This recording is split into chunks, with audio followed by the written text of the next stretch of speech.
Great skills again by him. Oh, marvellous goal by Lewis. Welcome to the Rangers Journey. Yes, good evening. It is Tuesday the 27th of January. The days are slowly fading to the end of the transfer window, and you are listening to the Rangers Journal. Tonight's pod, Core Strength, who is built in blue. So we're going to be having a look at the team this evening, and we're going to see who do we build around, who do we let go, and who do we look at retaining, because it'll be the question on everybody's lips now as we go into this kind of part of the season where you've got to lock in your team now. You've only got a few days left of the window, and who do we bring in, who don't we bring in? So it's and who do we kind of let go while the window is still open. So we are going to be looking at that kind of core strength. And to do this evening, we've got a couple of the Rangers Journal's top panellists. So first of all, Craig, how you doing, my friend? You well? Yeah, very well, Andrew. Thank you. Just staying indoors all day today because of that weather. But apart from that, yes, it's on the turn, I hope. Yeah, on the turn in a good way. Yeah, no, I was chasing a couple of bins down the road earlier, so I know exactly what you mean, mate. I know exactly what you mean. But yeah, good to see you, Craig. And Marty, how you doing, my friend? You looking well? Fine, thank you. Yeah, it's been a busy couple of weeks for me personally, but it's nice to be back on the pod again. It's been missed, we'll say.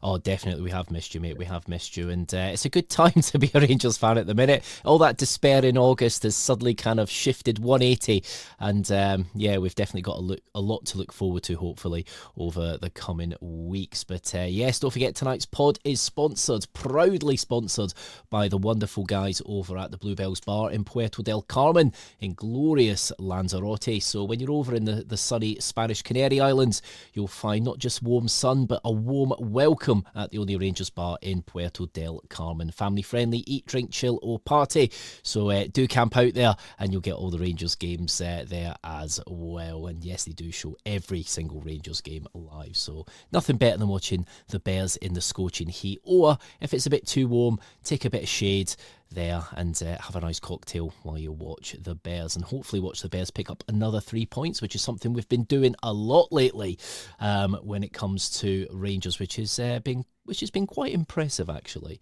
I've been enjoying watching Rangers. That's 8 wins in 8 now as we go into the end of the transfer window. And welcome to everyone at home. Staunchy Geezer, evening to yourself as well. So guys, get your comments in. We are going to be talking about the core strength of this Rangers team. So we are going to be looking at who do we keep, who do you look at bringing in, and who do you kind of build the team around currently, because now Danny Rule's been in for a period of time. We're sure he knows who the main key players in his squad is. So we'll see if we can do that as well. So before we go into that, Craig, a little bit of an interesting game at the weekend, wasn't it? We were playing at the same time as the other two teams that are at the top of the table, so you knew something had to give there. It was a bit of a weird one, wasn't it? It was almost a bit like a title decider, almost. It felt like back in the old days, didn't it, Craig?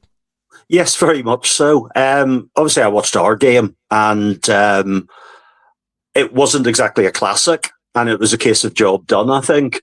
But everything that was coming through from the other game sounded like an absolute a classic, basically, and a proper up and at 'em game that swung different ways and what have you. But sounds to me, and I haven't watched it, so I can't give a proper opinion. But it sounds to me like most observers think a draw was probably the right result. If anything, Hart shaded it in terms of possession and shots, but all we could do in times when there's been a bit of a wobble by teams around us, we haven't been able to take advantage. We did this week, and I think it really shows that the club is turning the corner and is on its way to, hopefully, better times ahead. Hopefully better times ahead indeed. Yes, no, I saw the stats from the Hearts game, and yeah, they did look like they just kind of edged it in most areas, but the sounds of it, a draw probably was probably the result. It's one of those, isn't it? And actually probably a result that probably benefited us a little bit more than we thought. Marty, did you take in the Dundee game, mate? What did you reckon to the team at the weekend? Did the scoreline flatter us a little bit? No, I wouldn't say it flattered us. And yes, I did take the game in. I caught most of it. I missed the first 15-20 minutes of it. But yeah, I think we were a little bit lacking that final third again for a while. It was showing our lack of creativity in the final third. Granted, Dundee did defend quite well in spells, but we were clearly lacking that final cutting edge to break them down, and obviously it came in the second half. But again, there was spells in the second half where we were lacking that final ball, that touch to take on the keeper. I don't think the Dundee keeper had that much to do in the game, really, so that was a little bit disappointing. But other than that, I think the overall performance has progressed a fair bit from what it was, so it's good signs. Yeah, definitely good signs, encouraging signs, especially on a day like that where the weather just isn't so good. People don't necessarily want to be outside. And, you know, you got a potential banana skin, especially against the Dundee side that have taken points off of us at Ibrox this season. So, yeah, no, definitely. It was definitely one that was good to overcome and by a few goals as well, which has helped us with the goal difference. We are 2 goals ahead of third place. Which is always handy. But yeah, so we're going to be looking at this kind of core of the team, so our core strength. So you look at the squad since Danny Rule has come in. He's had some time to assess. We've always looked at the great Rangers managers, such as Graham Souness, who was able to make Rangers a better team by starting and building from the back, Craig. So it's safe to say our defence is much better now, despite not really bringing in too many more players. We've not really done that per se, and considering we've had some injuries to key players like Cornelius as well, we've brought Fernandez into the mix. Who would you look at in the back line at the minute, Craig, who's the kind of one of the core players there for you in that Rangers team currently, that is the one that you need to look at as the main kind of defender? Yeah, well, I was actually on the pod on Thursday night, and we were talking about the fact that the defence, in the view of many fans, I think still looks shaky. But then I think Doug came in with a stat that we have actually, in terms of goals conceded, the best defence or second best defence in the actual league. So something's going right in some way, shape, or form. For me, the standout of the players who have improved under Danny Role is almost certainly Fernandez, who looks to have a little swagger about him now. He still gives us a little bit of the fear when he tries a Cruyff turn in defence or whatever, but certainly he's looking a lot more commanding. And I don't think they look scared when the ball goes to them anymore. And I think that's a big thing. The same with Max Aarons to a certain extent, was that, I think everybody thought Bruges was going to be his swan song for the club. And he's come back in, he's stuck at it. Whether he's the player that gets most credit of the 4 that are at the back there, I don't know. But he's certainly not getting the stick that he was getting. And sometimes as a defender, that's all you need, because we do kind of notice them when they're doing badly rather than doing well a lot of the time. And I think the other one, obviously Nasser Jiga, has come back. He is obviously in the manager's plans, and again has looked better. So, there's good things happening in defence, even though we all get a bit scared when the goalkeeper misses a cross at the corner or whatever. It's not terrible at the moment, and I think it can get better. Yeah, no, do you know what? I have to agree there. You still have that little bit of fear, like you say, when Fernandez decides to, just take someone on the turn, and you're going, oh God, please don't, because we have seen that story before. But there is a little bit of a swagger now, and obviously confidence plays a big part, doesn't it, Marty, when you look at that team now? But a lot of these changes kind of were enforced, weren't they, Marty? Because you looked at the injury to especially Suter. people would probably argue that Suter is probably one of the main kind of core defenders that you have there that you kind of generally would look to build the team around. Do you think Suter is still one of our main core defenders here at the club, or do you think that's kind of changing now? I think that's changing now, and the reason I give for that is because if you look at the age of Suter compared to the other players like Jigga and Fernandez, I know Jigga's on loan, but if you look at the age bracket, he's getting up there in years, and he seems to have dropped off this season so far compared to previous seasons. I don't know if that's been a confidence thing before his injury or just the way he's been played under the previous manager, but he doesn't seem the player that he was. So I think he's at risk of being superseded by the players that have been brought in, like Fernandez. Yeah, no, definitely agree there. Good comment in here from I can't even see now. It just moved as I started to read it. I'm getting so old now. I'm going to have to get my specs out. But Dado Purcell's Blue Boots did put in here, Craig. Last 20 minutes, Tav looked done. This will obviously now rage into a debate now in that kind of back four. James Tavernier, obviously a massive core player in this Rangers side for the past 10 years. Is he still a core player in this group? Does he still have something to do for the club now? I think we could devote 5 or 6 pods to this, couldn't we? I mean, that's the.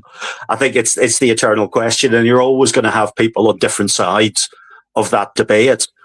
I heard something interesting the other day, and I can't remember where it came from, but it may have been something the manager said about Tav and the part that he's playing for the team at the moment, and said that there's an acknowledgement that he won't play every game anymore, that he won't play all of every game anymore. But what he adds and those moments are very, very key.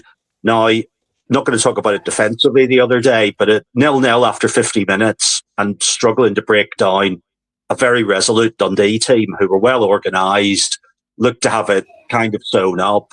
He stepped up to take that penalty, and if he'd missed that could have been a massive part of the season. It could have really gone south.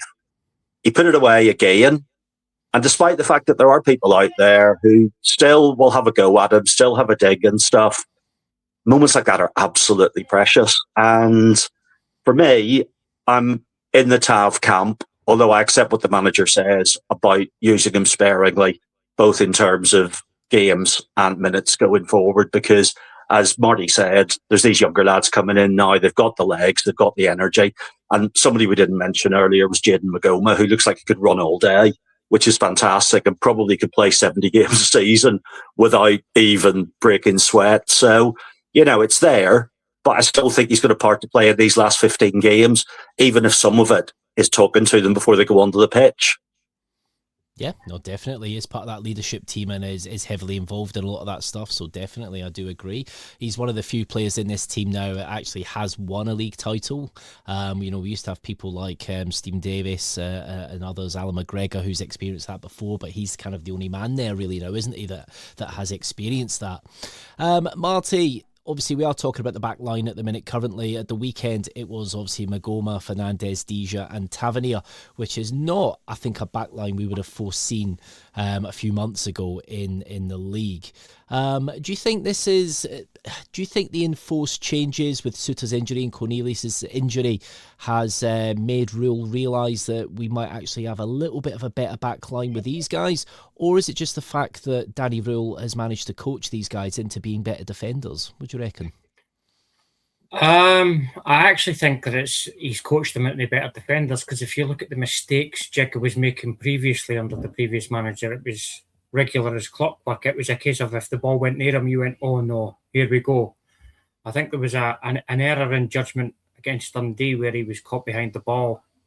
But outside of that, he can't actually think of anything where he's cost us either possession or a goal or anything. So he's definitely improved under Role. So I think it's more a case of he's worked with what we've got rather than say, right, well, those are better, but they're injured. So I definitely say it's more he's improved what we've got rather than we've got a first tier, second tier kind of defence.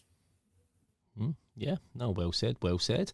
Guys at home, get your comments in. We'll have a little look at some of the comments in a bit. Who you think are the kind of core players that we need to build this team around? Who do we need to look at getting out the door?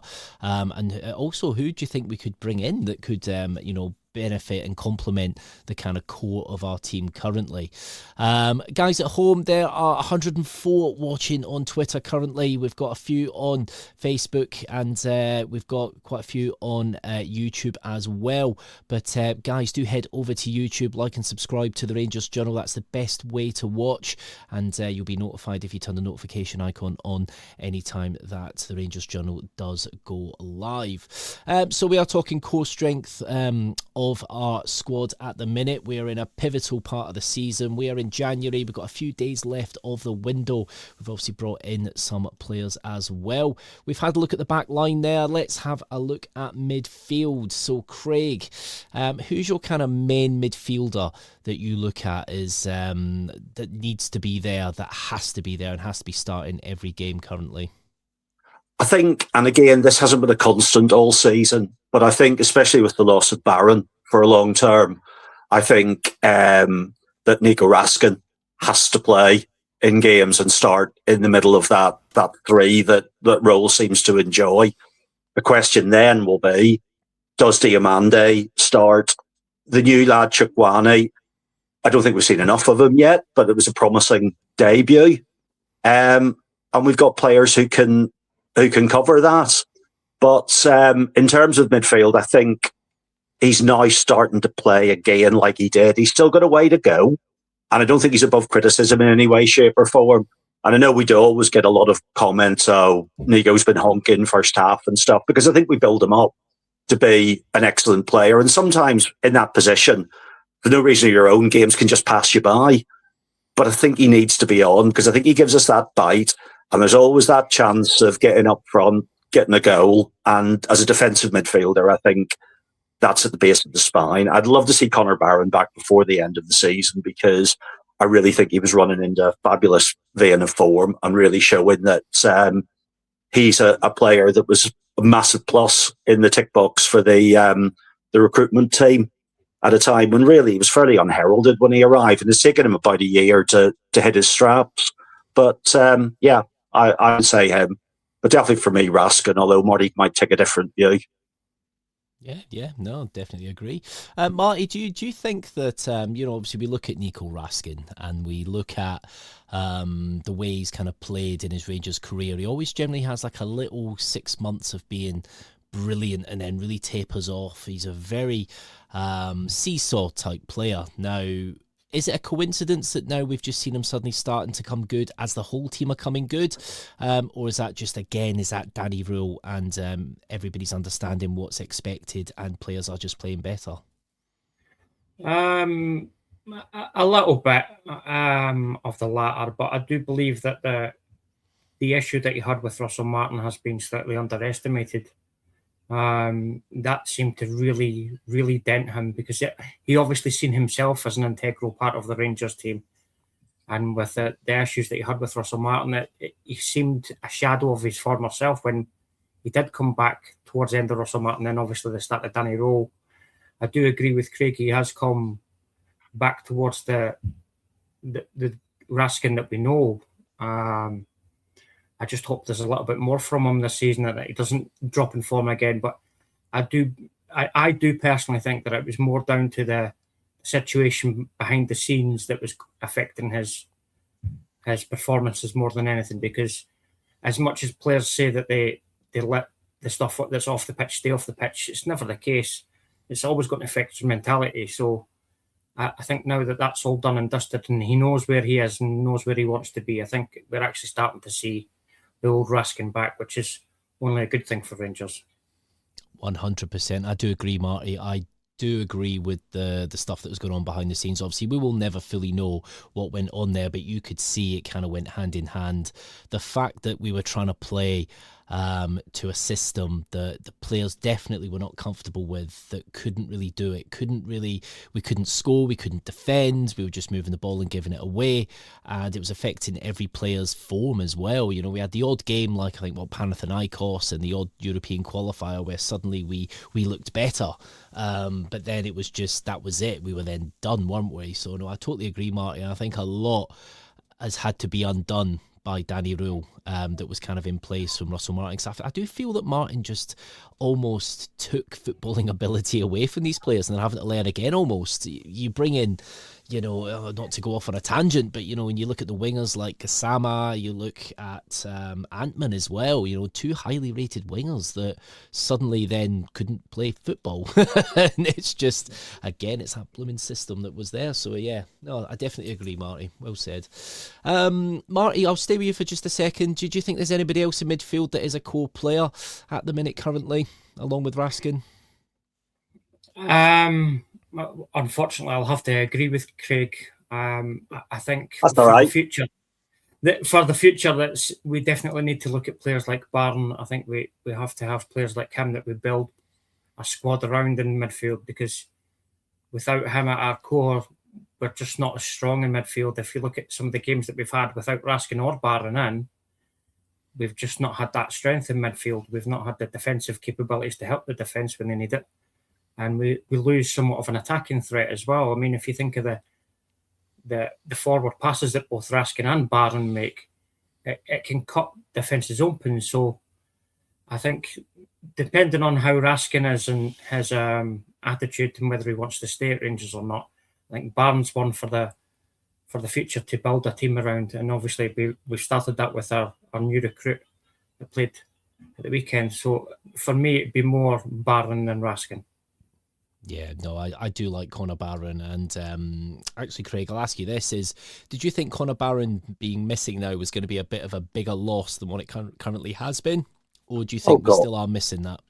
Oh, absolutely. I thought it was. I think that he, of all the players, at a time when we were still unsure about whether or not we just were grinding out an occasional result and stuff, before this run really reached its peak and its apex, that he was somehow carrying the team for a period. And I think the energy in his performance, the level of ground he was covering, the fact that every time he's got the ball, we're not under pressure, I think it looked like it was going to be a massive problem, especially given that it was going to be very, very difficult to recruit a like for like in that. And I think a lot of people thought it was compounded by Lyle Cameron potentially moving to Aberdeen. But actually, I think we've ridden it. And I think that's what good squads do. And I think good managers succession plan, so that if you have a squad of players, you trust them all and you have plan A, plan B, plan C, so that nobody leaving your team, potentially Pete Messi for Barcelona back in the day, but I'm sure they had players that could do it. You minimise that loss and you bring somebody in, even if it needs a tweak in the system, that'll actually make that better. So I think, yeah, I've been pleasantly surprised by how well we've done in his absence. Do you know what, could you imagine? Obviously, there was always them stories, wasn't there, of Big Eck and his son playing Football Manager and saying, you should get this Messi lad in. And they actually inquired as well. Could you imagine if that happened? Oh, my God, that would have been incredible, wouldn't it? I'm sure he'd have played a wrong pass in his first game and that would have been it. Oh, but never have accepted him as a player. 100%. There's no harder test than being at Ibrox on your debut and misplacing a pass, that's for sure. But one player, Marty, that I didn't mention actually from the back line, but he's somebody that's a bit more versatile, and that is Sterling. Now, Sterling, obviously, he's looked a very solid player for us. He's very good at kind of cutting out any sort of attack and just getting in front of them and just taking the ball off them and going back the other way, which is an absolutely fantastic trait. However, he has had big stints out injured. He's obviously come back fairly strongly when he has been in the team. Is he somebody you can kind of build around, or have we got to kind of leave that project alone now? See, I'm a kind of person that I actually do like Sterling. I think he does bring a lot to the team. He gives us lots of different options across the back and in midfield. He's done that role a few times as well. My biggest concern is how many times he's been injured since he's been at Rangers. He's he's too injury prone to build a team around for me. I don't doubt his quality because he's obviously shown that numerous times through his time when he has played. But for me, his injury concerns are a real risk to put on a team to build around. Yeah, no, do you know what? I really do like Sterling. He was a bit of a raw player when we brought him in, but again, was one of these kind of project players like Calvin Bassey at the time, but has been able to grow into the game and actually has adapted quite well to Scottish football. Sadly, he's not always been fully fit and has had a couple of long periods out, and that's always that little bit of a worry, isn't it, Craig? When you have a player like that has been injured a few times, you think, do you take that risk and try and, build a team around him, or do you just look at other options and, you're lucky to have him when you do? Yeah, well, the interesting thing was that none of us mentioned him when we talked about the back four. And that's not because we don't like him as a player. I love him as a player. And when he plays, I think great, he's in. But it always seems to be a bonus when he's announced in the starting 11 rather than thinking, well, he'll be part of this team, so who are the other guys that are going to play? And I think if he was fit between now and the end of the season, I think he'd get most games in probably. And he might end up playing in a number of different positions. But I can't see we can build a team around him, given that what Marty's already alluded to. And he just isn't reliable in that respect. He's reliable when he plays, but there's too often that he doesn't. Not his fault. It's very unfortunate.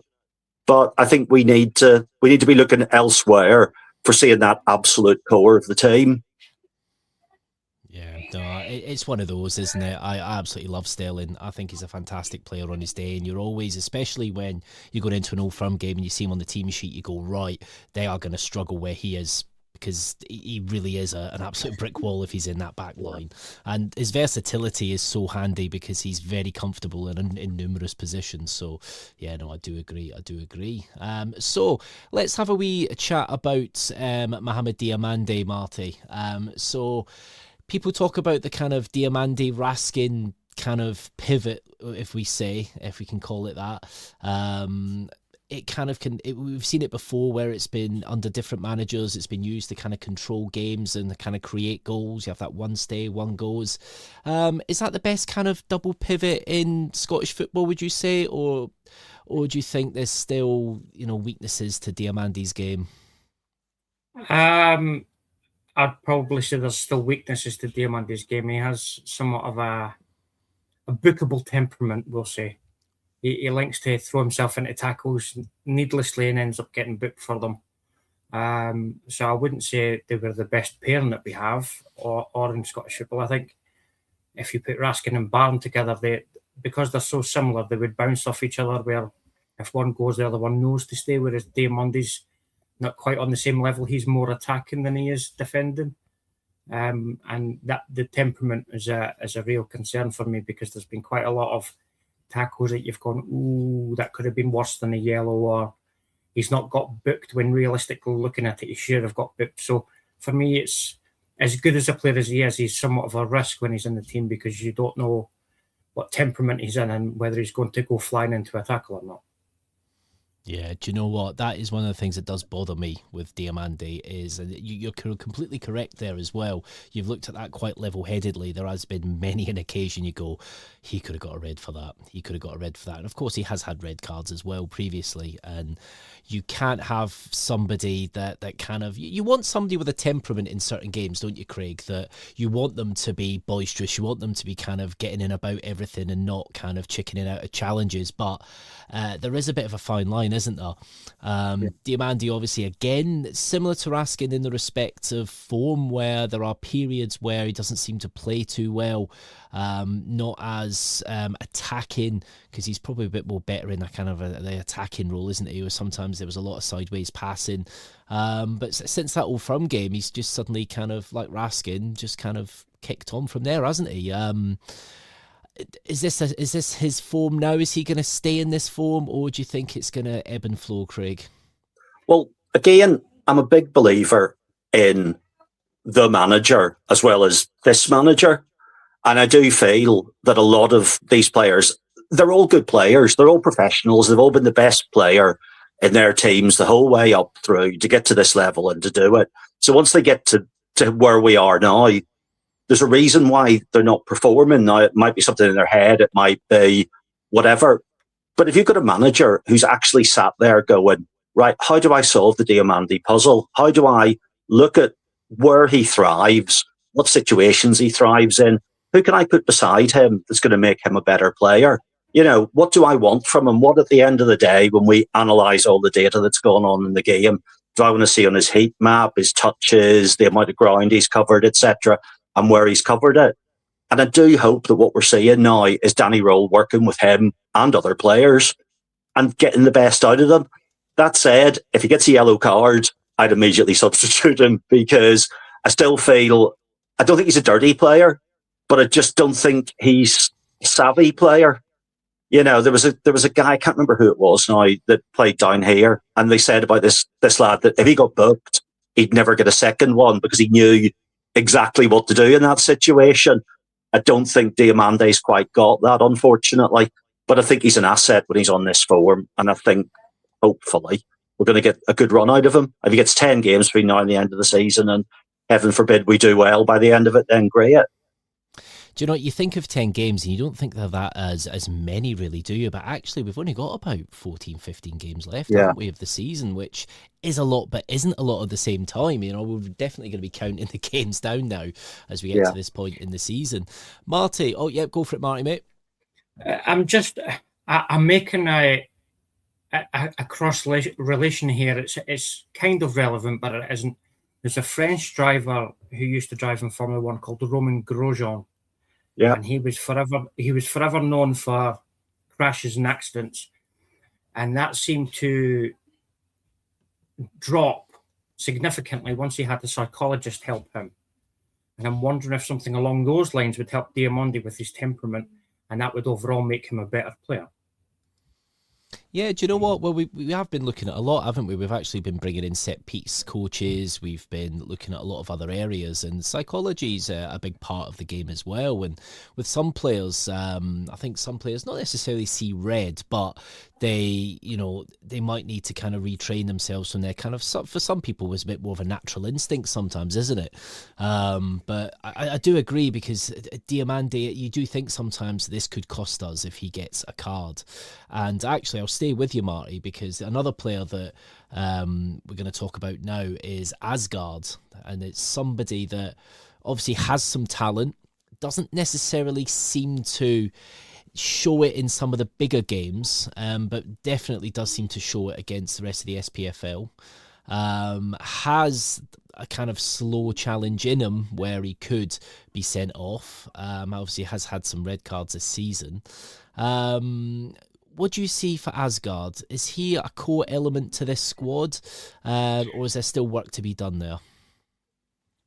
I wouldn't say he's a core member of the squad currently. He seems to be playing a lot of the games. I'm not a fan of Asgard. I think he's too hit and miss at the moment.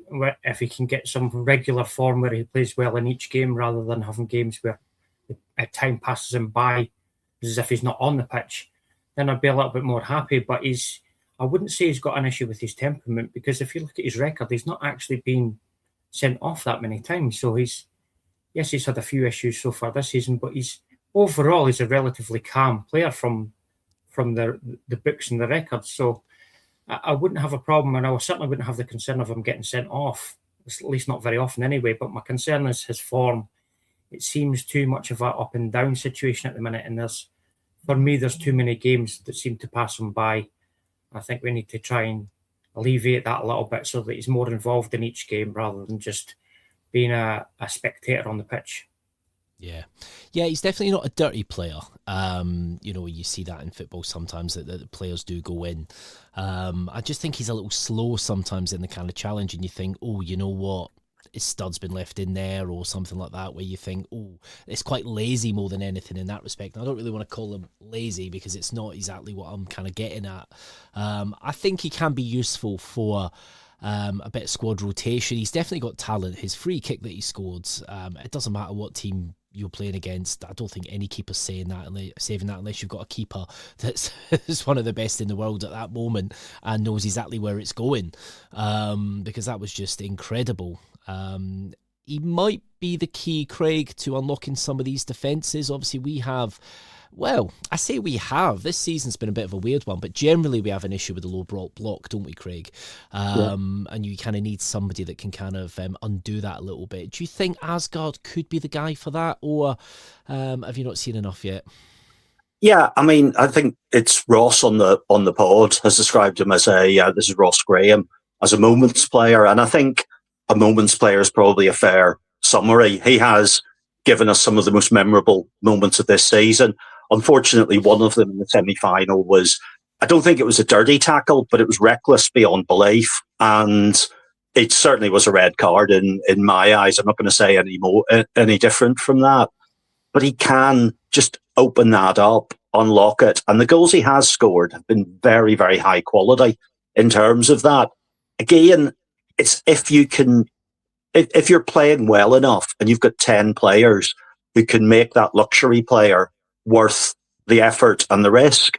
And I think that's a big, big thing for the manager to look at, whether or not Asgard, because I don't think we're going to put him in the team to work back and to play for us when we're significantly under pressure. But we're very seldom under pressure, apart from maybe against the teams in first and third in the SPFL. So consequently, we've talked about seems to play better against the other teams. We struggle with that. Why not have somebody in there that opens things up? And if we don't see him for a game and we win 1-0 and he scored it, probably a risk worth taking. Probably a risk worth taking indeed. I nearly turned into Jonathan Ross there. There we go. Scotty's put a good thing in here. Guys, we are 101 subs away from 5k. This is phenomenal for the pod. So thank you to everyone at home, everybody that watches, likes and subscribes, because this is just fantastic for the Rangers Journal. Guys, we are so close to 5k. Get your auntie, get your granny set up with a YouTube account, get a liking, get a subscribing, get everybody in your work subscribing, get every Blue Nose subscribing that you know, because these next few weeks are going to be so huge, and the Rangers Journal is going to be there to cover it, and the Ibrox channel will be as well. So guys, do get liking and subscribing, and thank you to everyone that does, because this is just incredible. So close to 5k now, which is just absolutely phenomenal. So guys, like and subscribe on YouTube. One player I'm going to talk about now is a player that seemed to has a very good pedigree. We've seen what he'd done in the English Championship, started fairly decently in the Champions League qualifiers for us, but then just really dropped off the edge of a cliff like a lot of players, Marty, and that is Rothwell. So much promise, so much potential. Maybe not suited to Scottish football. What do you reckon? Is there any sort of future for him, or have you just got to cut ties now? No, I think he's done. I think it's a case of the sooner we get him off the wage bill, the sooner we can bring in somebody that can contribute. I think Danny Roll's made his feelings quite clear on the situation with Rothwell, where we've only seen him have a cameo in which he made a mistake in that. So, yeah, I think Rothwell's time is a little bit like we've had with previous English players. I don't want to particularly mention any names, but one that was a Fleetwood manager for a while, loved Scotty Brown.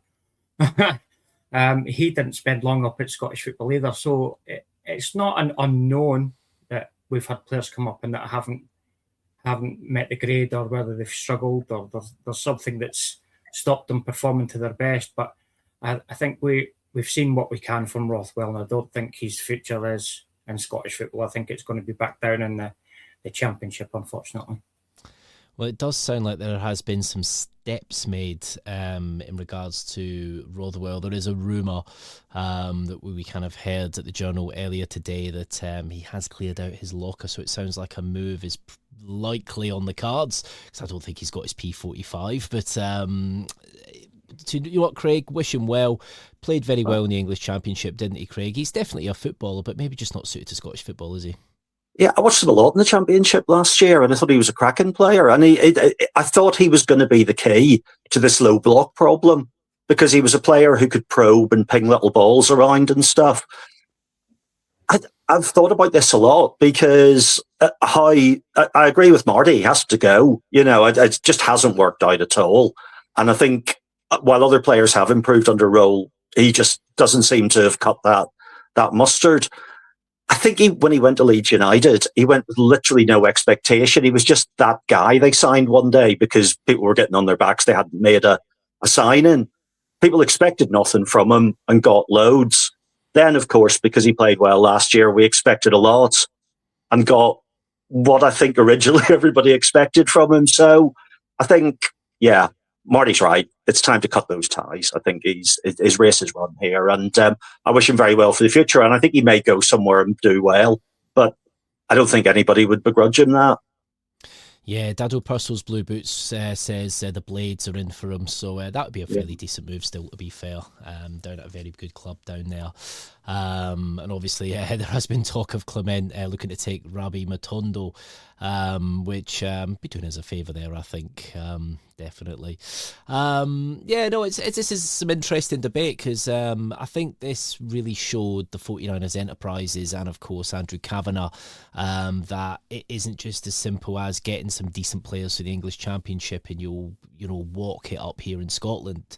It does show that you do need character. You need a specific type of player that is willing to give you 110% every week. And this is where we need this kind of core strength. Every successful Rangers side has always had this kind of core of really good, decent players. We saw it back in the day when I was growing up, when I was a teenager, when Barry Ferguson was just that guy in the midfield that when you used to go to the football, when you'd be sitting there at Ibrox, you'd be watching him off the ball and he's commanding people, he's just not stopping, even if he's not necessarily having the best game, and he was doing so much off the ball and just trying to engage that team and make it and just make it win, push it over the finish line. So interesting one. Let's have a look now at attack. So of course attack is still a little bit of a weak point at the minute, Marty.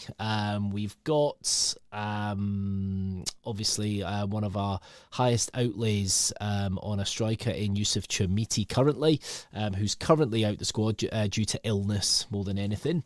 Let's talk Chermiti.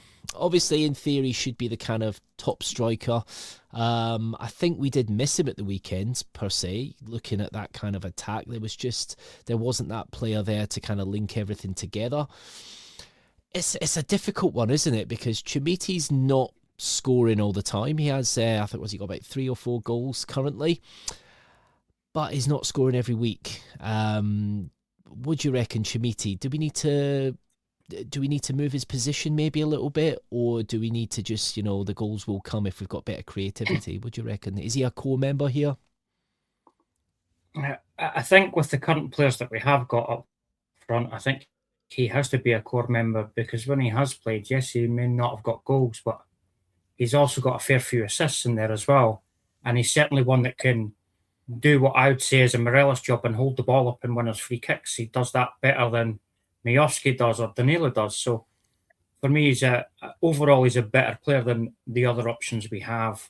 A little bit disappointed with the price tag that came with him, but I would like to think he will come good. He's shown in patches that there's something there for him. But given time and the right coaching, hopefully we'd be able to get that out of him, and hopefully he would only increase in value. But at the moment, I think he's a little bit too raw. And unfortunately for us in the situation we're in, he seems to be best of a bad bunch somewhat. But for me, he's certainly one that I'd be putting in the team before Danilo and Miovski because, as I said, that link-up play is much better than the other two provide to the Rangers team. Can't disagree with Marty there, Craig. Is Chermiti kind of more of a project player despite the price tag, would you say, at the minute? I think yes and no. I think what Marty said is right. I think of the 3 that we've got at the moment, if he's fit, he plays because what he's creating and what he's doing up there, sometimes that has such an effect on what's coming behind him and also what's happening behind them that actually it's worth just having him in the team for that. I mean, I don't think, even though we say our strikers aren't that great, that we are particularly behind anybody in the goal scoring table. We haven't, and okay, goals seem to be coming from here, there, and everywhere, which is fine. It would be lovely to have a clinical striker up there, and maybe that is what the board are looking to bring in this window. But certainly, yeah, I think he has to be a core player. I think he's raw. I think it's exciting what he could be next year if the manager has a full pre-season to play with him. And it sort of springs to mind, and I know they were very, very different players in their day, but I remember when Anelka and Henry in time went to Arsenal as young kids, they couldn't hit barred doors for, whatever. They couldn't score goals. They had everything else, but they couldn't do it. And then suddenly, once it clicked, off they went. Now, we're talking a different level there, of course, because they're two legendary footballers in world football. But actually, this kid could do that. Once it actually comes for him, he's got all the other things, and there's enough in the positive box for me to keep playing him. Yeah, no, it's an interesting one, isn't it? Because there's definitely talent there, and we're quite lucky at the minute that there has been the standards have been raised throughout the squad that we are getting goals now, because that was one thing we were really struggling with, was scoring goals and obviously defending them. So it was two things, the two worst things you can have happen at the same time. But we do seem to be scoring goals now. Obviously, the Dundee game did flatter us a little bit. We were 1-0 right into added time, but 3 goals, that always helps. And we are definitely scoring more goals now. And I think Chimiti's 2 goals will go down in history. They were just phenomenal goals at Parkhead, and there's not many Rangers players that can say they've done that, and 2 fantastic goals as well. They weren't just like little tap-ins either. Let's talk Miovski. Obviously, fantastic Marty in his time at Aberdeen. He was an absolute pain in the backside to play against. Went to Girona, really didn't hit the ground running. We've looked to try and bring the Miovski of a couple of seasons ago back. It's not looking that way at the minute, is it? Despite his hat trick in the cup the other week. No, he doesn't. He certainly doesn't seem the player that he was, which is rather unfortunate. I think Rangers have possibly bought him too late in his career. But I think what makes it worse for Miovski is our current style of play doesn't seem to suit him either. He seems to be a little bit lost as to what to do. He doesn't make the runs that you'd expect him to run, and that's where I think the difference is shown between the team that he played in with Aberdeen and the team that he's playing in with us now. We're just not the same kind of style of play, and I think that's possibly affecting him, whether he's not able to adjust to it as much as other strikers possibly would. But I certainly don't think he's the player that he was. And I don't see him having a particularly long career at Rangers, unfortunately. Yeah, no, I think that does seem to be the reality at the minute. We've only got a few minutes left. I'm just going to quickly, Craig Gassama. Obviously, there are rumours that we've turned down a £10 million bid for him currently. Is he? He's not. He's one of the few players that kind of has been. It's the same. He's kind of plateaued, hasn't he? He's been the same throughout the season, kind of one of the kind of better performers under Russell Martin. But the rest of the team have kind of gone up a gear, and he's not quite gone up as well. Obviously, still got some talent there. Very good out on the left. Is it clear to see that Danny Rule sees him as a key player currently of that core? I think he does. He keeps picking him, and I think to a certain extent with Gassama, he's a victim of his explosive stars, because I think we expected him to kick on, and as you say, he's plateaued, but actually it was one of the few players during that period that was actually getting pass marks, and he keeps weighing in with goals keep coming, whatever. He's a constant threat out there, and I think I know there's talk of there having been a big bid today for him from Monaco, and I think anybody looking from the outside would think, actually, you grab that money. But I suspect if they don't grab the money from Monaco, they know there's more to come from this kid, and they think that he's worth keeping. Yeah, no, I do agree. Question came in from Paul earlier. Marty, would you sell Gassama if Monaco pay the money now? If Rangers are currently looking at recruitments in that area, then possibly yes. If we're not, and we don't have a suitable player to replace him, then no. because we've already got those issues with left back, right back, a number of positions which have been problematic when we've not replaced what we've sold. So if we have a like for like ready, then yes. But as I says, if we don't and we've not been looking for one, then I wouldn't be looking to sell him, especially if we're looking to try and win the league. Yeah, Craig, come to you quickly there. What do you reckon? Do you say if you get the money now? Again, I think it's very much a question for the board. It's their money. And I think if he does stay and they don't take it, it's because it's been a properly considered decision. It's not, I don't think we're getting random decisions anymore out of the owners and the board. And I think we've got to trust with it. I think we've got to go with it. And I agree with Marty on this. It's not my money, but I'd keep him. And I think if we just grabbed the money, I think it would just be because we wanted the money, not because we didn't believe in the lad.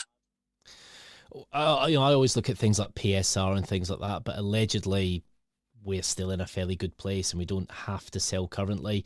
So if we don't have to sell, we don't have to sell. I think we need all our assets at this point of the season. So do you know what? There's still a few players I haven't got into. Obviously, Jack Butland, the goalkeeper. There's a good debate to be had there about Jack.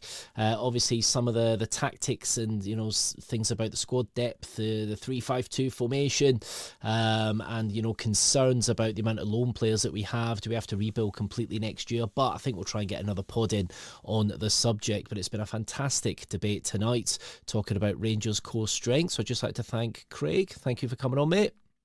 Thanks, Andrew. Always a pleasure. Oh, always a pleasure indeed. And Marty, thank you ever so much for coming on. It's been a great debate tonight. Yes, thank you, Andrew. You've been a good host with some interesting questions thrown in. Oh, I try and keep it interesting. And thanks to everyone at home. Don't forget, we are so close to 5k subscribers. Get to YouTube, hit subscribe. It won't cost you anything, and turn your notifications on. Don't forget, we do have a merch store. The little QR code at the top corner of your screen there. If I can point to it, there we go. Oh, look at that. We've got two models here. Craig, you're the odd one out, mate. I'm actually wearing a green jumper as well, but I am from Northern Ireland, so I'm only joking, Craig. Benjamin, I think. We're not that childish here, don't worry, mate, don't worry. And of course, every night is a Rangers Journal night. Keep joining the Rangers Journal for the title race. It's every week is a cup final, every game's a cup final at the minute, and it's enjoy the journey with us all. Take care, everyone.